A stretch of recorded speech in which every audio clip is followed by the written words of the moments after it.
ভাই, যদি আপনি জ্ঞানী হন তো আপনার জীবনে যা আসবে আপনি সমস্যা সমাধান করতে পারবেন। হিতোপদেশটা 23:15। বৎস, তোমার চিত্ত যদি জ্ঞানশালী হয় তবে আমারও চিত্ত আনন্দিত হইবে।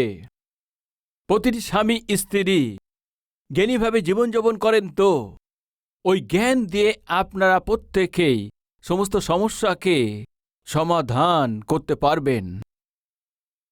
কিছু লোকরা মূর্খতার কারণের জন্য বেকারের সমস্যাকে ডেকে আনে। প্রিয় ভাই ও বোন, ভাই, অকারণে স্বামীকে জ্বালাতন করা, স্ত্রীকে অশান্তির নিয়ে যাওয়া বা অপ্রয়োজনের ঝগড়া করা বা বিবাদ করা ভালো নয়। বিশেষ করে ছোট ছোট কথার সঙ্গে বিবাদ করা। ছোট ছোট কথা নিয়ে স্বামী আর স্ত্রী অপ্রয়োজনে চিৎকার চেঁচামেচি বিবাদ করতে থাকেন। ইয়োব 15 অধ্যায় 3 পদেতে, সে কি অনর্থক কথায় বিবাদ করিবে? লেখা আছে, সে কি অনর্থক কথায় বিবাদ করিবে? সে কি নিষ্ফল বাক্য কহিবে? তুমি তো ভয় ছাড়িয়া দিতেছ, ঈশ্বরের সাক্ষাতে প্রার্থনার অনুরাগ ক্ষীণ করিতেছ। তোমারই মুখ তোমার অপরাধ ব্যক্ত করে। তুমি ধূর্তদের জিহ্বা মনোনীত করিতেছ। তোমারই মুখ তোমাকে দূষিতেছে। আমি নই, তোমার ওষ্ঠাধর তোমার বিরুদ্ধে প্রমাণ দিতেছে। অকারণে কথাবার্তা কেন? অনর্থক কথা নিয়ে বাদ বিবাদ করা, ঝগড়া করা। আজকে আমাদের মধ্যে অনেকেই স্বামী স্ত্রী অকারণে কথা নিয়ে বিবাদ করে থাকেন। ছোট ছোট কথা নিয়ে অপ্রয়োজনে এগিয়ে গিয়ে সে ঝড় তুফানে পরিণত হয়। স্বামী চিৎকার করেন, স্ত্রী চিৎকার করেন, চেঁচামেচি করেন। পরিবারের মধ্যে অনেক চিৎকার চেঁচামেচি হচ্ছে, আশপাশের লোকরা তা শুনতে থাকে। আবার রবিবার আসলে বাইবেল তুলে নিয়ে ভক্তি দেখান। আবার এরা দুজনে একসাথে না হয় বাইকে না হয় গাড়িতে অনেক ভক্তি করে যান। লোকরা যখন দেখেন ভাবেন কত নাটক করছে। কালকে রাত্রে ঝগড়া করেছেন, প্রতিবেশীর ঘুম ভাঙিয়ে দিয়েছেন, স্বামী স্ত্রী দুইজনেই চিৎকার করছেন, আবার সকালে উঠে ভক্তি দেখাচ্ছেন না? অপমান না? এ ঈশ্বরের অপমান। এ বুদ্ধিমান বলে না, এটা মূর্খতা। দয়া করে ধ্যান দিন, যার মধ্যে ঈশ্বরের আত্মা আছে ওই পরিবারে চিৎকার হয় না। স্বামী স্ত্রী আপনাদের ঈশ্বরের আত্মা আছেন, ঈশ্বরের মন আপনাদের আছেন, তবে ঘরেতে চিৎকার করবেন না, ঝগড়া করবেন না। নগরকে রক্ষা করার চাইতে বেশি নিজের মনকে রক্ষা করা উত্তম আছে। মূর্খতা রাগ খেয়ে শীঘ্র প্রকাশ করেন, আর জ্ঞানী লোকরা ক্রোধ করাতে ধৈর্য রাখেন। জানে কেন আপনি তাড়াতাড়ি রেগে যান? ছোট ছোট বিষয় নিয়ে অতি তাড়াতাড়ি আপনি রেগে যান, ক্রোধ দেখান, কোনো কিছু বলে দেন, নিজের ইচ্ছা মতো বলতে থাকেন, চিৎকার করতে থাকেন। শুনুন, আপনি কেন এমন করছেন জানেন? আর যদি বলি হয়তো কষ্ট পাবেন, তবে সত্যি বলছি, দুষ্ট আত্মা পেয়েছে আপনাকে। মার্ক লিখিত সুসমাচার 5 অধ্যায় 5 পদে কি লেখা আছে দেখুন। ওখানে সারা দিন সে কবর আর পাহাড়েতে চিৎকার করছেন, চেঁচামেচি করতেন, পাথর দিয়ে নিজেকে আঘাত করতেন। রাত দিন ও কি করতেন? চিৎকার করতেন। আজ আমাদের মধ্যে নেই কি মধ্যরাতে একটার সময় পাড়ার লোকেরা, আশপাশের লোকেরা সবাই অনেক শান্তিতে ঘুমাচ্ছে, শুয়ে আছে, কিন্তু আপনি চেঁচাচ্ছেন, চিৎকার করছেন। কিসের জন্য? ও বাইবেলে লেখা আছে ও রাত ও দিন চিৎকার করতেন। ওইভাবে কেন চিৎকার করতে জানেন কি? 5 অধ্যায়ে আমরা 1 পদে দেখতে পাই, যার মধ্যে মন্দ আত্মা ছিল। কোন আত্মা? 2 পদে মন্দ আত্মায় ধরেছেন, মানে দুষ্ট আত্মা ধরেছেন। কবর থেকে বেরিয়ে এসে ওকে দেখেছেন। কে ধরেছে ওকে? মন্দ আত্মা। এই জন্যে কি করছেন? চিৎকার চেঁচামেচি করছেন। প্রিয় ভাই ও বোন, আপনাকে কে ধরেছেন? কেন চেঁচাচ্ছেন? কেন চিৎকার করছেন? পাশের ঘর থেকে আপনার সন্তান শুনছে, আবার শুরু হয়ে গেছে, আবার স্টার্ট করেছেন। সকাল পর্যন্ত আপনি বন্ধ করবেন না। ছোট সন্তানদের হৃদয়েতে একজন ঝগড়াটে মা হিসাবে, দুষ্ট পিতা হিসাবে আপনি যদি ছবি ফেলে দেন, তাহলে আবার বলছি, আপনার মৃত্যু পর্যন্ত ওই ছবি মুছবে না। আর ঈশ্বরের আত্মা আপনার মধ্যে থাকলে কি হবে? যেশায়া 42 অধ্যায় শুরু থেকে 3 পদে যার মধ্যে ঈশ্বরের আত্মা থাকেন ওই ব্যক্তি কি হয় তা লেখা আছে। ওই দেখো আমার দাস, আমি তাহাকে ধারণ করি, তিনি আমার মনোনীত, আমার প্রাণ তাহাতে পীত। তারপরে কি লেখা আছে? তিনি চিৎকার করবেন না, উঁচু শব্দ করিবেন না, পথে আপন রব শুনাইবেন না, যার মধ্যে আমার আত্মা আছে। ঈশ্বরের আত্মা আপনার মধ্যে থাকলে আপনি চিৎকার করবেন না, উঁচু আওয়াজ করবেন না, আপনার শব্দ সামনে প্রতিবেশীকে শুনতে দেবেন না, সামনে জন জানতে পারবে না, পথে রাস্তার ধারে চিৎকার চেঁচামেচি শোনাবেন না। যদি আপনি জ্ঞানী স্ত্রী হন, যদি জ্ঞানী পুরুষ থাকেন তো কন্ট্রোলে থাকবেন। ঈশ্বর যে আপনাকে আত্মা দিয়েছেন, কোন আত্মা আছে? প্রেম আর ধৈর্য রাখার আত্মা দিয়েছেন। যুবক সন্তানরা, যখন আমরা ঈশ্বরের সন্তান হিসেবে থাকি, আমার পিতামাতা যখন আত্মিক সাক্ষ্যের সঙ্গে জীবনযাপন করছেন, যদি আমরা পরীক্ষাতে ফেল করে যাই তো সবচেয়ে প্রথমে ঈশ্বরের জন্য আমরা অপমান নিয়ে আসি, আর পিতামাতাকেও আমরা ফেল করিয়ে দিই। এই জন্য বলছি, পরিশ্রম করে পড়ুন, জ্ঞানবান হয়ে আপনি যে সুযোগ পেয়েছে সেটা যেন সঠিকভাবে ব্যবহার করুন। প্রিয় পিতামাতা, আপনার সন্তান পড়াশোনায় দুর্বল কি? তাকে শাসন করবেন না। তুমি কোনো কাজের না এটা বলবেন না। অন্যের সঙ্গে তুলনা করে, ওকে দেখো ফার্স্ট ক্লাস, ওকে দেখো ফার্স্ট ক্লাস পেয়েছে, ওই ছেলেটাকে দেখো ফার্স্ট ক্লাস, তুমি আছো অকাজের, তুমি আছো মূর্খ, অশিক্ষিত। এভাবে তাকে শাসন করে শাসন করে শাসন করে তাকে হতাশা নিরাশা করে দেবেন না, ছড়ি নিয়ে তাকে অসহ্যভাবে। আর যদি আপনি মারতে থাকেন তো কি হবে জানেন কি? মারের অভ্যাসে পরিণত হবে, শাসনে অভ্যাসে পরিণত হবে। ও ভাববে পিতামাতা তো আমাকে শাসন করবে, মারবে, আমার আর ঠিক হবার কি আছে? কঠিন হয়ে যাবে। ভাই, একদিন একটি ছেলে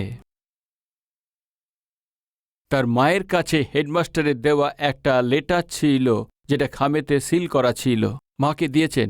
মা, এই লেটারকে পড়ুন। আর এই ছেলেটি আমার মায়ের কাছে হেডমাস্টার কি লিখেছেন সেটা দেখছেন। পড়ার পরে, মা, আমার হেডমাস্টার আপনাকে চিঠি লিখে দিয়েছেন না, ওর মধ্যে কি আছে? না, কিছু না। লেখা আছে তুমি অনেক বুদ্ধিমান আছো, অনেক জ্ঞানী আছো। তোমার বুদ্ধি আর জ্ঞান অনুসারে তোমার স্কুলের কোনো শিক্ষক তোমাকে পড়াতে পারবে না, তোমার স্ট্যান্ডার্ড পর্যন্ত পৌঁছাতে পারবে না। আমরা আপনার পুত্রকে পড়াতে পারবো না, ও অনেক বুদ্ধিমান আছে, অদ্ভুত আছে। আপনি একে ঘরে রেখে, তুমি তাকে ঘরের মধ্যে রেখে শিক্ষা দাও। উপদেশ দিয়েছে পুত্র, এই জন্যে কাল থেকে আমি তোমাকে পড়াবো। ওই সন্তানকে কোলেতে বসিয়েছেন, প্রার্থনা করেছেন, পিতা, আমার পুত্রকে আপনার জ্ঞান দিন, আপনার বুদ্ধি দিন, আপনার অনুগ্রহ দিন। এইভাবে ওই মা তার পুত্রের জন্য চোখে জলের সঙ্গে প্রার্থনা করেছেন, আর প্রার্থনা পরে সন্তানকে পড়ানো শুরু করেছেন। ওই পুত্র একদিন উত্তম স্থানে পৌঁছানোর পর মহান সায়েন্টিস্ট হয়ে গেছেন, পুরো বিশ্বকে রশ্মি দিয়েছেন। আজকে আমরা এই যে বাল্বকে দেখছি, এই যে লাইট আছে, উনারই আবিষ্কার আছে। উনার নাম থমাস অ্যালভা এডিসন। উনি আছেন এই বাল্বের আবিষ্কারক। আপনি যখন ঘরে যান সবচেয়ে প্রথমে কি করেন? লাইট অন করেন। বাথরুমে গেলে কি করে থাকেন? লাইট অন করেন। অন্ধকারে যাচ্ছেন, আপনি কি করবেন? বাইকে লাইট অন করবেন। লাইট ছাড়া অফিস হোক, ঘরের মধ্যে হোক, আর কোথায় হোক এই পৃথিবীতে জীবনযাপন মুশকিল আছে। পুরো জগৎকে সম্পূর্ণ রশ্মি দেবার মহান জ্ঞানী থমাস অ্যালবার্ট এডিসন। ওর লাইব্রেরির মধ্যে অনেকগুলো পুস্তক ছিল। একদিনটি পুস্তক নিয়ে পড়ছিলেন, আর ওই বইয়ের ভিতরের মধ্যে হেডমাস্টার যে লেটার দিয়েছিলেন, ওই লেটার দেখতে পেয়েছেন। আরে, এ তো সে ছোটবেলায় সে হেডমাস্টার দিয়েছিলেন। যখনই ভেবে লেটার খুলে দেখেছেন, ওই লেটারের মধ্যে হেডমাস্টার এভাবে লিখেছেন, শুনুন, আপনার পুত্র একজন অজ্ঞানী মূর্খ আছে, বোকা আছে, একে পড়ানো ব্যর্থ আছে, একে স্কুলে পাঠানো অকারণ আছে, একে পাঠাবেন না। আমাদের কোনো শিক্ষক একে পড়ানোর জন্য ইচ্ছা প্রকাশ করছে না, স্কুলে পাঠাবে না, টাইম ওয়েস্ট আছে। যদি সম্ভব হয় আপনি নিজেই একে পড়ান, এ একদম মূর্খ আছে। এভাবে হেডমাস্টার পাঠানোর পরে ওই মূর্খকে নিয়ে ওই মা ঈশ্বরের কাছে সমর্পণ করেছেন। ভাই, ঈশ্বর ওর মায়ের প্রার্থনাকে শুনে অদ্ভুত জ্ঞানকে ওই সন্তানকে দিয়ে পুরো বিশ্বকে রশ্মি দিতে পারে একজন মহান সায়েন্টিস্ট বানিয়ে দিয়েছেন। পিতামাতারা, যদি আপনার সন্তান যদি পড়াশোনায় পিছিয়ে থাকে তো বারবার যদি তাকে মনে করাতে থাকেন তুমি পড়াশুনো করতে পারো না, মূর্খ মূর্খ মূর্খ মূর্খ, আর যদি আপনি এভাবে শাসন করেন, ও মূর্খই থেকে যাবে। ভাই, যখন আমি স্কুলে যেতাম সমস্ত শিক্ষক আমাকে শাসন করতেন, ঠিকভাবে পড়তাম না বলে। কেবল সুশাল একজন মাস্টার আমাকে ডেকে বলতেন, শোনো, যদি তুমি পরিশ্রম করে পড়াশুনো করো তাহলে ভালো নম্বর পাবে। তুমি বুদ্ধিমান আছো, একটু 1 ঘন্টা পড়াশুনো করো, ভালো নাম্বার পাবে বলতেন। আর অন্যরা যে সায়েন্সের যে টিচার, ম্যাথের টিচার, ইংরেজির টিচার, সবাই তুমি একদম মূর্খ, নিরক্ষর, কিছুই পড়াশুনো করো না, এভাবে বলে থাকতেন। 10 ক্লাসে পরীক্ষা হয়ে গেছে, রেজাল্টও চলে এসছে। বিচিত্র কথা এই আছে কি, সমস্ত সাবজেক্টেতে 65-60 চলে এসে, কিন্তু সোশ্যালে আমি ফার্স্ট হয়েছি। কেন এখানে ফার্স্ট হয়েছি তা বলুন? বলুন। সোশ্যালের যে মাস্টার সবসময় আমাকে উৎসাহ দিতেন, তুমি বুদ্ধিমান আছো, পরিশ্রম করলে তুমি ভালো ফল পাবে। ওই কথায় কি হয়েছে জানেন কি? সোশ্যালেতে আমি সমস্ত ক্লাসের মধ্যে ফার্স্ট হয়েছি। পিতা মাতা সবসময় তার সন্তানদেরকে নিন্দা করেন, অপমান করে থাকেন, তুমি মূর্খ, তুমি বোকা, ওইভাবে তুমি থাকবে, তুমি পড়া করতে পারবে না, পাশ করতে পারবে না, এইভাবে অভিশাপ দিতে থাকলে তবে শুনুন, আপনি জানেন না আপনার কথার মধ্যে শক্তি আছে। আপনি যা বলেন ও হয়ে যায়, যদি না বলেন তো হবে না। পিতামাতা সন্তানদের অভিশাপ দেবেন না। যদি পড়াশুনোতে পিছিয়ে থাকে, আপনার আশা অনুসারে প্রতিফল যদি না দেখাতে পারে, সবসময় তার উপরে আক্রোশ দেখাবেন না। ওর জন্য প্রভুর কাছে যান, চোখের জলে প্রার্থনা করুন, প্রভু নিশ্চয়ই ওকে কি দেবে? বুদ্ধি দেবেন। আমার মতো মূর্খকে এত বড় মণ্ডলীর সেবক বানিয়ে দিয়েছেন। ওই ঈশ্বর আজকে আপনার ছেলে মেয়ে তাদেরকেও অনেকভাবে আশীর্বাদ দেবেন। এই সত্যকে আপনি ভুলবেন না। শুনুন, আমাদের জীবনে, জীবনযাত্রাতে অনেক কষ্ট আসবে। চাকরি করার জায়গাতে, কাজের জায়গাতেও, ঘরের মধ্যে, ঘরের বাইরে অনেক ধরনের সমস্যা আসবে। যখন এই সমস্যা আসে, ওইটাকে আমাদের বুদ্ধি দিয়ে, জ্ঞান দিয়ে সম্মুখী যেতে হবে, এটা ভেবে ঈশ্বর আমাদেরকে জ্ঞান দিয়েছে, সেটা উপর থেকে এসছে, জ্ঞান আছে। প্রিয় যুবক সন্তানরা, যারা যুবক আছেন, দয়া করে শুনুন। আপনার ঘরে দাদু, দিদা, ঠাকুরদাদা, ঠাকুরমা থাকে তো, সময় কাটান, বড়দের সঙ্গে আপনি সময় দিন। এ আপনার জীবনযাত্রাতে অনেক ধরনের অনুভব এরা পেয়েছে। শুনুন, আপনি 100 পুস্তক পড়ে যে জ্ঞান পাবেন তার চাইতে বেশি বৃদ্ধ হয়ে গেছে তোমার পিতা মাতার কাছে বসে 30 মিনিটের মধ্যে আপনি যে জ্ঞান পাবেন সেটা বহুমূল্য আছে, কেননা তারা যে অনুভবের সহিত বলে দেবেন। যখন আমি সময় পাই, যখন আমি বিদেশে যাই, মহান মহান সেবকের সাথে কিছু সময় বসার জন্য চেষ্টা করি। ভাই, আপনার সন্তানদের যে বহুমূল্য জিনিস শিখতে হবে, ধৈর্য আর অনুভব গুরুজনদের কাছে আছে, দাদু দিদার কাছে আছে। এই জন্য কিছু সময় ওদের কাছে আপনার সন্তানকে থাকতে দিন। ওদের বহুমূল্য এই পাঠকে যদি ওরা শেখে তাহলে আশীর্বাদ পাবে। প্রথম আছে, ঘরেতে বুদ্ধিমান হতে হবে, পড়াশুনোতে জ্ঞানী হতে হবে। প্রিয় যুবক ভাইরা, পরিশ্রম করে পড়ুন, পরিশ্রম করার চেয়ে কাজকর্ম আপনি দেখান। তৃতীয়, কাজেতে বুদ্ধি, কাজেতে বুদ্ধি। হিতোপদেশ 10 অধ্যায়ে 4 পদ, যে শীতল হস্তে কর্ম করে সে দরিদ্র হয়, কিন্তু পরিশ্রমীদের হস্ত ধনবান করে। কে আছে কাজের লোক? বুদ্ধিমান লোক, যে জ্ঞানী আছে, যে সতর্ক লোক, যে কাজ ওকে দেওয়া হয়েছে দায়িত্ব নিয়ে করেন, যে কাজ ও দেওয়া হয়েছে ভালো করে যে করে, ফলস্বরূপ অর্থনৈতিকভাবে সে ভালো হয়। ধনবান হয়ে যাবার এর মানে কি আছে? অর্থনৈতিকভাবে সে স্থায়িত্ব হয়ে যায়। আর একটা রেফারেন্স 12 অধ্যায়ে 24 পদেতে, 12-24, পরিশ্রমীদের হস্ত কর্তৃত্ব পায়। মানে অর্থ কি আছে? নেতা হয়, কিন্তু অলস পরাধীন দাস হয়। আপনি কালভেরি টেম্পলে আছেন, চাকরি করছেন বা কোনো চাকরি করছেন, কোনো কাজকর্ম করছেন, কোনো ব্যবসা করছেন, কোনো কিছুই করছেন, কোনো চাষবাস করছেন, আপনাকে বুদ্ধি দিয়ে কাজকে করতে হবে। বুদ্ধির সাথেই আপনার চাকরিকে, কৃষিকাজকে, ব্যবসা বাণিজ্যকে করতে হবে। কোনো বুদ্ধি ছাড়াই আপনি কোনো কাজ করুন, কোনো প্রতিফল দেখবেন আপনার চান্স একদম নেই। এই সত্যকে জেনে নিন। অলসরা ঠিকভাবে কাজ করে না, একদিন চাকরিতে যায়, অন্য দিন যায় না। আমি জিজ্ঞেস করছি, এর বেতনকে কেউ বৃদ্ধি করবে? প্রমোশন পাবে কি? আমাদের মধ্যে কিছু লোক বলে, পাস্টার বাবু 6 বছর হয়ে গেছে বেতন বাড়ায়নি, 10 বছর হয়ে গেছে বেতন বাড়ায়নি, যেমন অবস্থা ছিল তেমনই আছে, কেন আপনার বেতন বাড়ায়নি? আপনি পরিশ্রম করছেন না এই জন্য, কষ্ট করছেন না এই জন্য, দায়িত্ববান করছেন না এই জন্য, সবসময় ছুটি নিতে থাকেন এই জন্য। কিভাবে বেতন বাড়াবে, কিভাবে আপনার প্রমোশন দেবে, কিভাবে প্রমোশন পাবে আমি বলবো। আদি পুস্তকে ৩৯ অধ্যায়ে ১-২ পদে আমরা দেখতে পাই, সদাপ্রভু যোসেফের সঙ্গে ছিল এই জন্য ও উন্নতি করতে পেরেছেন। ওর এই মালিকের দৃষ্টিতে মিশরীয়দের ঘরেতে ছিলেন। তারপরে দেখুন, যোসেফের সঙ্গে ঈশ্বর ছিলেন এই জন্য ও যা কিছু করতেন তাতে ঈশ্বর ওকে সফলতা দিতেন। এইটা যখন ওনার মালিক দেখেছেন, তার সমস্ত ঘরের উপরে অধিকারী রূপে নিযুক্ত করেছেন। প্রমোশন যোসেফ কিভাবে পেয়েছেন জানেন কি? পরিশ্রম করে, কঠিন পরিশ্রম করে পেয়েছেন। ওর হাতে তুমি যা কিছু কাজ দাও। যোসেফের সঙ্গে ঈশ্বর ছিলেন, পরিশ্রম করে ও কাজ করেছেন এই জন্য। পরিশ্রম করে যে কাজ করেছেন তাহাকেই পরিশ্রম করলে ঈশ্বর আশীর্বাদ দেন। গীতসংহিতা ১২৮ আমরা দেখতে পাই, ধার্মিক লোক নিশ্চয়, কি লেখা আছে দেখবেন, আসুন ১২৮ গীতেতে ২য় পদে, বাস্তবিক তুমি সহস্তের শ্রম ফল ভোগ করিবে, তুমি ধন্য হইবে ও তোমার মঙ্গল হইবে। তোমার গৃহের অন্তঃপুরে তোমার স্ত্রী ফলবতী দ্রাক্ষালতার ন্যায় হইবে, তোমার মেজের চারিদিকে তোমার সন্তানগণ জিত বৃক্ষের চারার ন্যায় হইবে। কখন?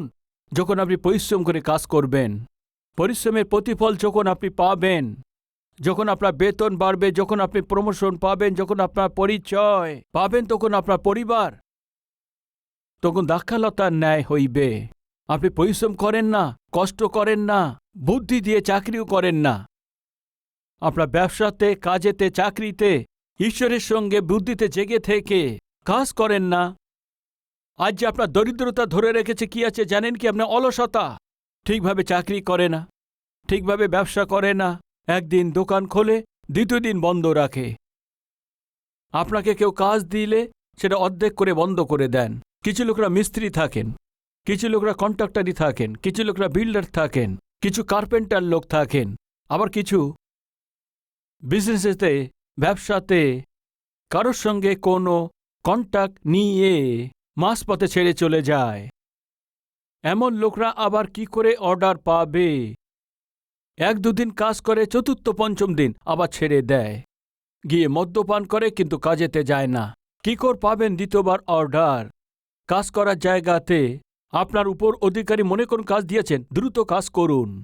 বকলে কাজ করবে এমন নয়, কাজ দিলেই আপনি কাজ করে থাকেন। কাজের লোক এভাবে কাজ করলে সে উন্নতি লাভ করে, কিন্তু বকাবকি করলে সে কাজ করতে পারে, শাসন করলে তবে সে কাজ করে, সে একটি অকেজো আছে।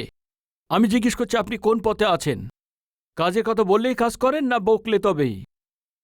বলার সঙ্গে সঙ্গে আপনি কাজ করেন, না আবার পুনরায় বললে তারপরে কাজ করেন? যে প্রথমবার শুনেই যে কাজ করতে পারে সেই কাজের লোক আছে।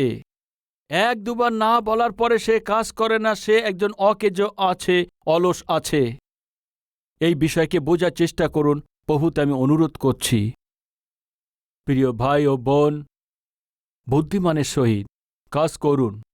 এইটাই আপনার জীবনে উত্তম স্থানে আপনাকে নিয়ে যাবেন।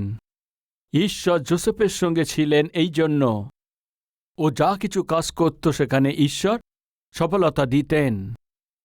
যোসেফকে যখনই কাজ দিয়েছেন, প্রতিটি কাজ অদ্ভুত রূপে করছেন, আমাকে শান্তি দিয়েছেন। এইটা জেনে তার সে মালিক কি করেছে জানেন কি? তার সমস্ত ঘরের উপরে সমস্ত কিছুই কর্তৃত্ব দিয়েছেন। আমাদের অনেক লোকরা আজকে যে কাজ দিয়েছেন, কাজ যে দিয়েছেন তাকে কাঁদাচ্ছেন। যে অলসকে কাজ দিয়ে থাকেন সে তার জন্য চোখের ধোয়ার মতো আছে। অলস যে কাজ দিয়ে দেয় ও তার চোখের জন্য ধোয়ার সমান আছে। আপনার চোখে যদি ধোঁয়া লাগে আপনি শান্তিতে থাকতে পারবেন? শান্তিতে থাকতে পারবেন কি? অলসকে চাকরি দিলে এই হয়। আজ আমাদের মধ্যে কেউ আছেন কি অলসের সঙ্গে জীবনযাপন করছেন? তবে সাবধান, ও আশীর্বাদ নয়। আজকে একটা নির্ণয় নিন, পরিশ্রম করে কাজ করবেন। আপনি পরিশ্রম করে কাজ করলে, বুদ্ধি লাগিয়ে কাজ করলে আপনার স্ত্রী, সন্তানরা সুখে থাকবে, আপনার ঘরে শান্তি থাকবে। এরকম না করে অলস হওয়াতে অলস স্ত্রী হওয়াতে, ভক্তি না করে কাজ করাতেই স্বামী হন, স্ত্রী হন। এর জন্যই আপনাদের জন্য আপনার সন্তানের ভবিষ্যৎ নষ্ট হবে, পরিবার ঋণের মধ্যে পড়ে যাবে।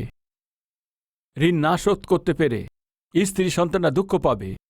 দায়িত্ববিহীন জীবনযাপন করা, স্বামী ঋণ করেছেন, এক মদ্যপানকারী স্বামী ঋণ করেছেন, ঋণ শোধ করতে পারেনি, যে ঋণ দিয়েছিলেন সে বাড়িতে চলে এসছে। ওই স্ত্রী তাকে উত্তর দিতে পারেনি। ওই স্ত্রী আমার কাছে এসছেন, পাস্টার বাবু, আমার স্বামী মদ্যপানকারী, নিজের ইচ্ছে মতো চলে ঋণ করে দিয়েছেন। যে ঋণ দিয়েছে আমাদের বাড়িতে এসে অনেক যাতনা দিচ্ছেন। এতটা নিচে নেমে গেছে কি তোমার ঋণ শোধ করার জন্যে তোমার কাছে কিছু নেই, তো আমার কাছে চলে আসো, ঋণ মাফ করে দেব বলছেন। আমার মন ভেঙে গেছে পাস্টার বাবু। আমার স্বামীর ঋণের জন্য আজকে আমাকেই যেতে হচ্ছে। ভাইরা শুনছেন কি? আপনার করার ঋণের জন্যই, যে ঋণ দিয়েছেন, কিভাবে আপনি স্ত্রীর অপমান করছেন, আপনার সন্তানদের সামনেই কিভাবে অপমানজনক কথাগুলো বলছেন। চারপাশে লোক ঋণ দিয়েছে এসে যদি চিৎকার করে, আপনার স্ত্রী সন্তানরা যদি মাথা নিচু করে, এই দেখে হাসছে। আপনার উপর ভরসা করে, বিশ্বাস করে আপনার স্ত্রী আপনার পরিবার এসছে। আপনার থেকে যে জন্ম নিয়েছে সন্তান, যেন আপনার জন্য অপমান না হয়, এরা যেন খুশি হয়, এ যে আনন্দিত হয়, তবেই তো ভাই আপনার জীবনে আনন্দ আর খুশি তারা দিতে পারবে। আজ একটা নির্ণয় নেবেন কি, আমি পরিশ্রম করব, কাউকে যন্ত্রণা দেওয়া ব্যক্তি থাকব না। বুদ্ধিমান স্ত্রী আর বুদ্ধিমান স্বামীরূপে পরিবারকে তৈরি করুন। বুদ্ধিমান শিক্ষিত হিসাবে উচ্চশিক্ষাতে গ্রহণ করে পিতামাতার জন্য গর্বের কারণ হন। আপনাকে প্রেম করেন, ঈশ্বরের যে মহিমা নিয়ে আসতে পারেন তেমনই। আপনি পড়াশোনাতে সফলতা নিন, চাকরি করছেন, ব্যবসা করছেন, কাজকর্ম করছেন, যেখানে আপনারা কাজ করছেন বুদ্ধি দিয়ে পরিশ্রম দিয়ে কাজ করুন। পরিশ্রম করার লোকদেরকেই ঈশ্বর আশীর্বাদ দেন। যেভাবে যোসেফের সঙ্গে ছিলেন, আপনার সঙ্গে থাকবেন। আপনার সমস্ত কাজেতে আমার ঈশ্বর আশীর্বাদ দেবেন। ফলস্বরূপ আপনি অনেকের জন্য আশীর্বাদিত হবেন। এমন আশীর্বাদিত জীবন আমি চাই। যারা বলছেন আমার সাথে প্রার্থনা করবেন, আসুন প্রার্থনা করি।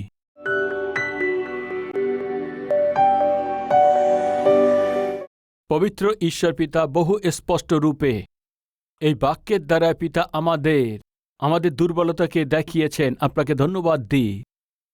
বাক্য অনুযায়ী আমাদের ফলবন্ত করুন। বাক্য অনুসারে পিতা আমাদের পরিবার যেন তৈরি করতে পারি, পড়াশুনো করতে পারে। আজ যে চাকরি আছে, ব্যবসা আছে, কাজকর্ম আছে, যে কাজ চাকরি আমরা করে থাকি, নিপুণতা আমাদেরকে দিন। পরিশ্রম করার স্বভাব আমাদের দিন। মূর্খতা আমাদের জীবন থেকে সরিয়ে দিন। মূর্খতাপূর্ণ আমাদের জীবনে কোনো কাজ, তাতে আশীর্বাদ নেই। বুদ্ধি লাগিয়ে করতে পারে, আমাদের আশীর্বাদ দিন। হে আমার পুত্র, তুমি বুদ্ধিমান হয়ে যাও, তবে আমি আনন্দিত হয়ে যাব, আপনিই বলেছেন। পিতা, বুদ্ধিমানভাবে চলতে পারে এমন জীবন আমাদেরকে দিন।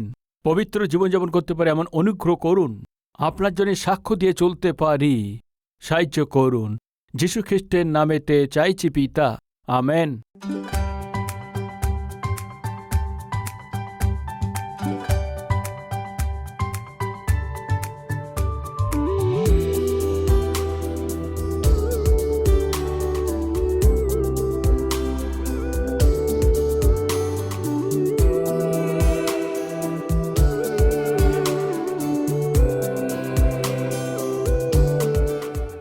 প্রভুতে অতি প্রিয় ভাই ও বোন, আপনার সবাইকে শালোম। ভালো আছেন? কালভেরি শহর 2003-এ শুরু করা হয়েছিল। আজ 2023-এ 20 বছর হয়ে গেছে। আপনার এই টিভি প্রোগ্রামকে প্রেমের সহিত উৎসাহিত করেছেন, প্রার্থনা করেছেন। আর শুধু তাই না, আপনাদের উপহারের দ্বারা আপনার সবাই সাহায্য করেছেন। এই জন্যে আপনাদের সবাইকে পুরো মন থেকে ধন্যবাদ দিচ্ছি। আজ এই কার্যক্রমের দ্বারা হাজারো লোক, কোটি লোকের কাছে জীবিত ঈশ্বরের এই অদ্ভুত সুসমাচারকে পৌঁছানোর জন্য আপনারা যে সাহায্য করেছেন, আমার মন থেকে ধন্যবাদ দিচ্ছি। আর সেই সঙ্গেই আমাদের এই কালভেরি স্বরে কার্যক্রম শুধু বাংলাতে নয়, ভারত দেশেতে বলা হয়ে থাকে সব প্রধান ভাষাতেই প্রভু যীশু খ্রিস্টের সুসমাচারকে আমরা পৌঁছে দিতে পারি। পরিশ্রম করছি ওইভাবে প্রতি মাসেই কমপক্ষে 650 টিবি কারিকরম প্রচারিত হচ্ছে। উৎসাহিতের সঙ্গে এই কার্যকে এগিয়ে নিয়ে যেতে হয় তো নিশ্চিত রূপেতেই আপনার সাহায্য, প্রার্থনা আর সহযোগিতা প্রয়োজন আছে। এক কারিকরম প্রচারিত হওয়ার জন্য বিভিন্ন চ্যানেল অনুসারে 20,000, 30,000, 40,000, 50,000 পর্যন্ত একটা কারিকরমের জন্য খরচ করতে হয়। প্রভু যদি আপনাকে উৎসাহিত করেন এই টিভি কারিক্রমকে সাহায্য করার জন্য, আপনার মনে এই বোঝা দেওয়াতেই নিশ্চয়ই প্রার্থনা করে এই সেবা কাজকে সাহায্য করুন। আমি চাইছি হায়দ্রাবাদেতে প্রতি শনিবারেতেই স্পন্সর মিটিংয়ে আপনিও সংযুক্ত হয়ে আপনার পরিবারের পক্ষ থেকে একটা টিভি কারিক্রমকে সাহায্য করার দ্বারায় সুসমাচারকে লক্ষ লোকের কাছে পৌঁছে দিন। আমি অনুরোধ করছি ভাই, এই সপ্তাহের মধ্যে পরিবারে কারো জন্মদিন আছে কি, বা ঈশ্বর আপনাদের জীবনে কোনো শুভ কাজ করেছেন কি, আপনার প্রার্থনা উত্তর দিয়েছে কি? দিয়েছে তো তাহলে ধন্যবাদিত হয়ে কালভারি স্বর্গে সাহায্য করতে চান, বা ঈশ্বর সন্তানকে আশীর্বাদ দিয়েছেন তার নামকরণ করার জন্য, অক্ষর অভ্যাসের জন্য, অন্নপ্রাশনের জন্য, এইসব শুভ কাজের জন্য আমার হাতের দ্বারা আপনার সন্তানের জীবনে এটা করানো আশা করছেন তো শনিবারে কালভারি স্বর টিভি কার্যক্রমকে সাহায্য করে আপনার জীবনের শুভ কাজকে আমার সাথে সেলিব্রেট করার জন্য আপনাদের সবাইকে প্রেমের সহিত আহ্বান করছি। মানে আমার পরিশ্রমের সহিত আপনিও সহভাগী হয়ে সুসমাচারকে ছড়িয়ে দিন। আপনার খুশিতে আমিও সহভাগী হয়ে আপনার খুশিকে পূর্ণ করতে হবে। মন থেকে চাইছি এই অদ্ভুত ঈশ্বরের সুসমাচারকে জগতে পৌঁছে দেওয়ার প্রক্রিয়াতে আপনার প্রার্থনা, আপনার উৎসাহকে চাইছি। প্রভুতে আপনার প্রিয় সতীশ কুমার।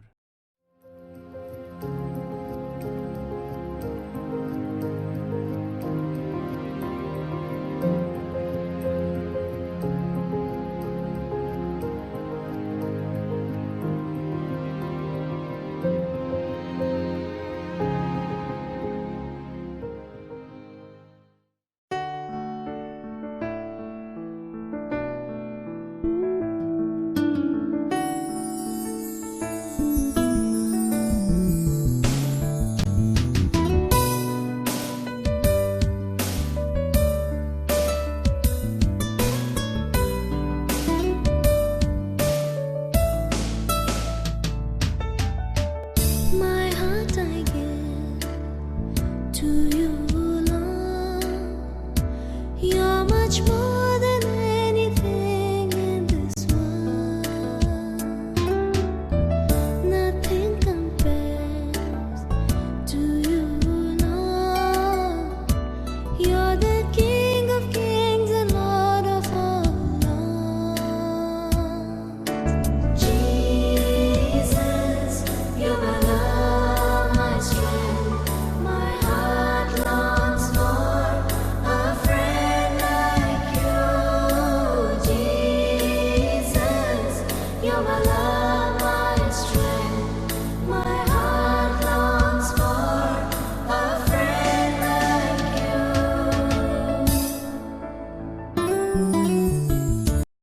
আমাদের ঠিকানা Calvary, post box number 30, Kukatpally, Hyderabad 72, Telangana.